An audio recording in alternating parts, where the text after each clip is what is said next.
오늘 말씀은 빌립보서 3장 12절에서 21절입니다. 20절에 읽습니다. 그러나 우리의 시민권은 하늘에 있는지라 거기로부터 구원하는 자 곧 주 예수 그리스도를 기다리노니. 바울은 편지를 통해 빌립보 교회가 잊지 말아야 할 것들을 이야기합니다. 세 가지 주제로 나눌 수 있는데요. 첫째는 바울이 한 목표를 위해 여전히 달려가고 있다는 것이고, 둘째는 그리스도의 십자가와 원수된 자들이 존재한다는 것이며, 마지막은 하늘의 시민권입니다. 그럼 이 세 가지 주제에 대해 하나하나 살펴보며 성경이 우리에게 주는 의미를 찾아보도록 하죠. 먼저 바울에게는 목표가 있었습니다. 바울은 이 표대를 향해 달려가고 있다고 말하는데요.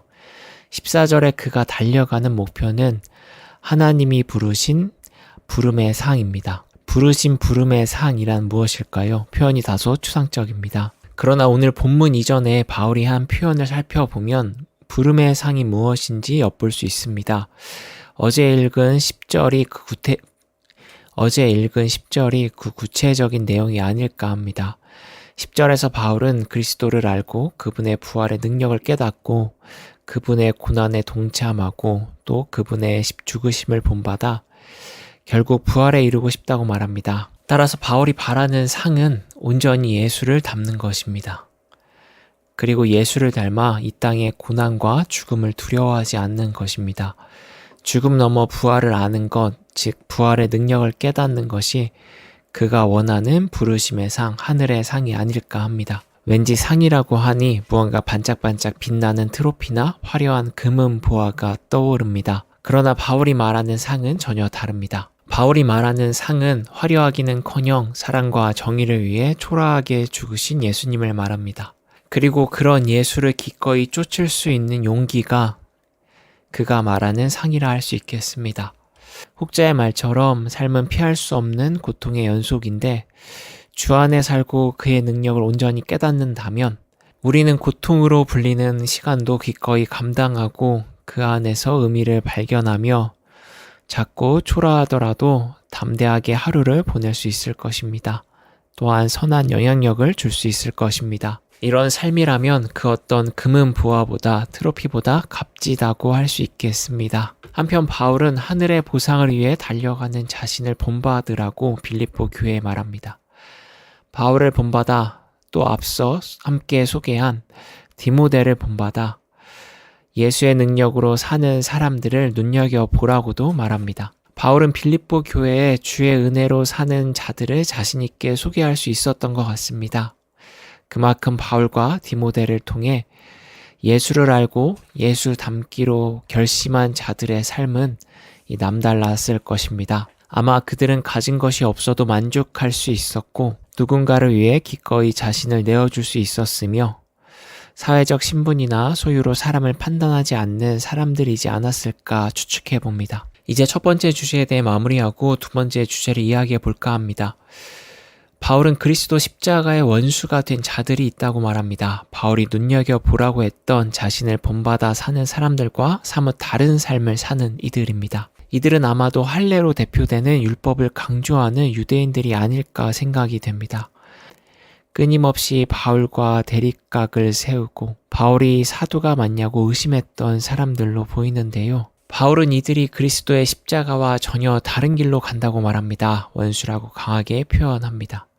십자가가 뜻하는 바에는 여러 가지가 있겠으나 바울의 사역에서 중요했던 십자가 의미는 예수의 죽음으로 이방인도 하나님의 자녀가 되는 이 권리를 누리게 되었다는 것이라 할 수 있습니다. 예수님은 제국의 왕이 되는 것을 택한 것이 아니라 죽음을 선택하였고 이로써 모든 이들을 용서하셨습니다. 그의 용서로 허물 많은 인간조차 하나님의 자녀가 될 수 있는 특권을 얻게 되었습니다. 하지만 율법을 중시하고 구원을 위해 할례를 해야 한다고 말하는 자들은 예수의 죽음을 헛되이 만듭니다. 할례라는 몸의 흔적으로 구원받는 자를 정하는 것은 예수의 가르침 또 그의 십자가 사랑과 전혀 어울리지 않습니다.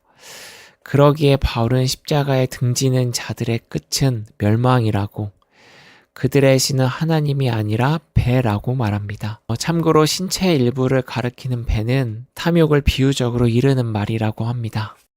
또 바울은 그들은 하늘의 일이 아니라 땅의 일을 생각하는 자라고도 말합니다.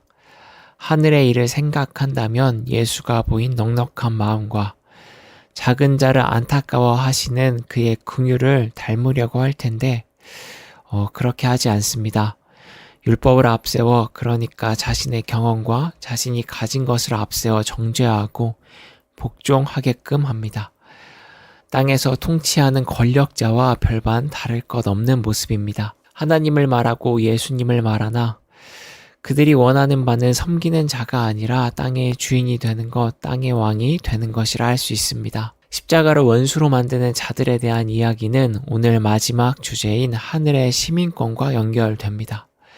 그리스도를 말하지만 그리스도를 원하지 않는 사람들, 땅의 것을 생각하는 사람들에게 하늘의 시민권은 전혀 매력적이지 못합니다. 하늘의 시민권은 땅의 시민권과 다르기 때문입니다. 땅의 시민권은 체감되는 혜택이 분명합니다. 아마 당시 제1의 시민권은 로마의 시민권이었을 것입니다. 이 로마의 시민권이 갖는 특혜가 있었습니다. 일례로 바울도 로마의 시민권 덕분에 로마에서 재판을 받을 수 있었습니다. 함부로 처벌할 수 없었습니다.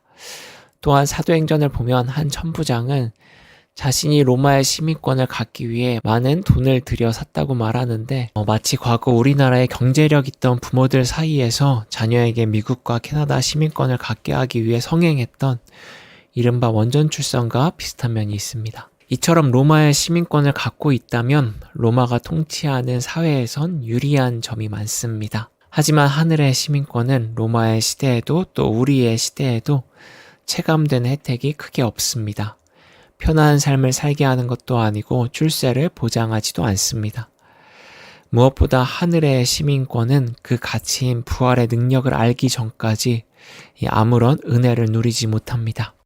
그러나 만약 하늘 시민권이 가진 가치를 알게 된다면 그 어떤 특권보다 더 값집니다. 더 매력적이고 더 탐납니다. 바울의 표현처럼 자신의 출신과 지위, 지식을 모두 배설물로 여길 만큼 하늘이 주는 특권은 삶을 새롭게 바라보게 합니다. 그것은 우리의 가치체계, 생각의 체계를 변화시킵니다. 지금까지 오늘 바울이 빌립보 교회에 말하는 중요한 당부 3가지를 살펴보았습니다. 바라기는 우리도 바울이 말하는 부활의 능력을 깨달아 하늘의 시민이 누리는 진정한 만족과 평안을 누리는 삶이 있기를 소망합니다. 불안을 이기는 담대한 삶이, 그리고 예수의 사랑을 기쁘게 실천하는 의미 있는 하루가 우리에게 있기를 바랍니다.